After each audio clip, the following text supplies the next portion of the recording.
Hello. आपण एखादी गोष्ट शिकायची म्हटलं की अगदी छान पद्धतीने आणि मन लावून शिकली की सगळं शिकता येतं, बरोबर? तर परवा मी एक गोष्ट शिकले. गोष्ट इन द सेन्स एक पदार्थ करायला शिकले. तर त्याच्यात शिकण्यासारखं काही फार रॉकेट सायन्स आहे असं तुम्हाला वाटणार नाही, पण माझी ती पहिलीच वेळ होती, त्यामुळे मी प्रॉपर पद्धतीने ते करायचं ठरवलं.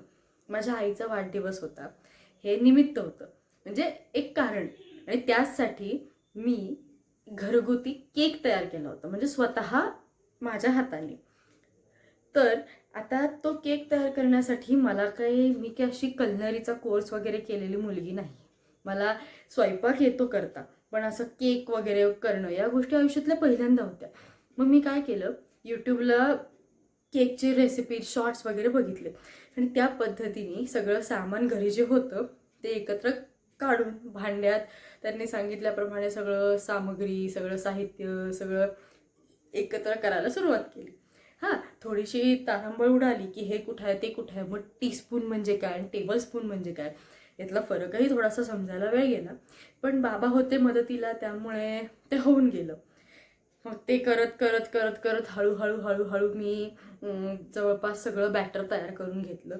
आणि नंतर त्यांनी सांगितल्याप्रमाणे तो केक नो अवन नो मैदा असं त्याचं एक टायटल होतं.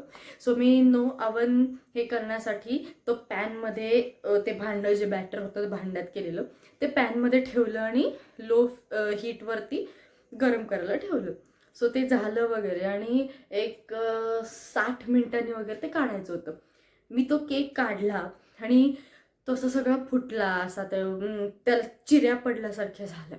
पण ज्या वेळेला संध्याकाळी आईच्या बड्डेला आम्ही तो केक उलटा केला, त्यावेळी ती खालची बाजू म्हणजे वर जी आलेली बाजू होती ती खाली गेली आणि खालची बाजू वर आली आणि ती कापल्यावर तो इतका छान झाला होता की मलाच मी केलेला केक प्रचंड आवडला. मलाच असं नाही, मी तो केक ज्यांना ज्यांना खायला दिला ना, ते प्रत्येकाला तो केक आवडला. इनफॅक्ट माझ्या आईबाबांना आवडला, माझ्या आजीला आवडला. सो माझ्यासाठी हे महत्त्वाचं होतं की तो मी स्वतःच्या हाताने बनवला आणि स्वतःच्या आईच्या वाढदिवसाला मी तो स्वतःहून केला. म्हणजे आपण कधी कधी बाहेरनं 1000, 2000 किंवा 200, 500, अगदी 800 रुपयापर्यंतचे मोठमोठे केक्स आणतो, मोठमोठं सेलिब्रेशन करतो. तेही करावंच, माझं त्या गोष्टीला ना नाही आहे. पण ज्या गोष्टीत आपण पैसे वाचवू शकतो त्या गोष्टीत पैसे वाचवून जर घरगुती केक तयार करून किंवा घरगुती काही गोष्टी तयार करून आनंद दिला तर तो आनंद आयुष्यभर टिकणारा असतो आणि ती एक आठवण म्हणून राहते. सो आता मला केक कसा करायचा हे समजलं, त्यामुळे कुणाच्याही वाढदिवसाला मी अगदी सर्रास आणि पटकन झटकीपट केक करू शकते. उगाचच आयसिंग लावा हे करा, काहीही गरज नाही.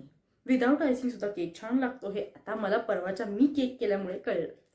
सो तुम्ही असं कधी काही केलं असेल किंवा तुमची पहिली वेळ असेल तर माझ्यासोबत शेअर करायला विसरू नका, कारण we are sailing in the same boat. प्रत्येकाची पहिली वेळ ही असते. सो ती पहिली वेळ आपण किती छान मेमोरीज बनवतोय किंवा छान अगदी आयुष्यभरासाठी लक्षात ठेवू अशी बनवतोय, ते महत्त्वाचं असतं. आणि त्या गोष्टीमुळे आपल्या जवळच्या लोकांना आनंद मिळणार असेल तर ते कायमच महत्त्वाचं आणि आनंद देणारं असतं.